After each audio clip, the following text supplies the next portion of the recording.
4 ദിവസം മുമ്പ് ഇട്ട് വന്ന ചക്കയാണ്. അതൊന്ന് മൂത്തു പഴുത്തു എന്ന് പറയാം, പക്ഷെ അത്ര അങ്ങനെ കൂടുതൽ പഴുത്തിട്ടില്ല. എന്നാലും നല്ല മധുരമുള്ള ചക്ക. വരിക്ക ചക്കയാണോ ഇനിയിപ്പം മറ്റേ ചക്കയാണോ വേറെ ചക്കയാണോ എന്നുള്ള വിഭവങ്ങളുടെ കാര്യങ്ങളൊന്നും വിശദമായി പറയാൻ ഞാനാണല്ല. പക്ഷേ നോക്കിയേ എന്താ ചുള, അതിങ്ങനെ ഇവിടെ ഉണ്ടോ, ആഹാ എന്താ മഞ്ഞ കടും മഞ്ഞ നിറത്തിലുള്ള ചക്കച്ചുളകൾ.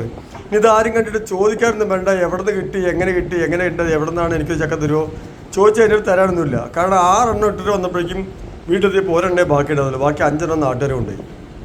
അപ്പോൾ അതുകൊണ്ട് ചോദിച്ചിട്ട് ഞാൻ തന്നില്ല എന്ന് പറയരുത്. ഇനി ഉണ്ടാകുന്ന സമയത്ത് തരാം, ആർക്കെങ്കിലും വേണമെങ്കിൽ മുമ്പ് കൂടി പറഞ്ഞു ഉണ്ടാകുന്ന സമയത്ത് തരാം, പക്ഷെ ഇപ്പം ഇല്ല കേട്ടോ. അപ്പോൾ എല്ലാവർക്കും നല്ല ഇതാണ് ചക്ക ചക്ക ചക്ക ചക്ക ചക്കക്കാരില്ലേ, മറ്റേ കുട്ടമ്പള്ളിയുടെ ശിവരാത്രിയിൽ സ്വരാജ് പാടുന്നില്ലേ, നന്ദേട്ടൻ്റെ രാജി ഉണ്ടാക്കി നിർമ്മിച്ച പടം ജോൺ സംവിധാനം ചെയ്തല്ലോ, അതേപോലെയുള്ള ചക്കയാണ്. എന്താ ചക്ക കേട്ടോ, ഒരു മിനിറ്റ് കേട്ടോ, കേട്ടോ ഇതിങ്ങനെയാണ് ഇതിൻ്റെ സംഭവം ഉള്ളത്. എന്താ രസം, വോ. നീ ഇത് തിന്നുന്നും കൂടി ഒരു നേരം കാണിച്ചു തരാം കേട്ടോ, എങ്ങനെ ഉണ്ടെന്നുള്ളത് അതും കൂടി കണ്ടോളൂ. ഇതങ്ങനെ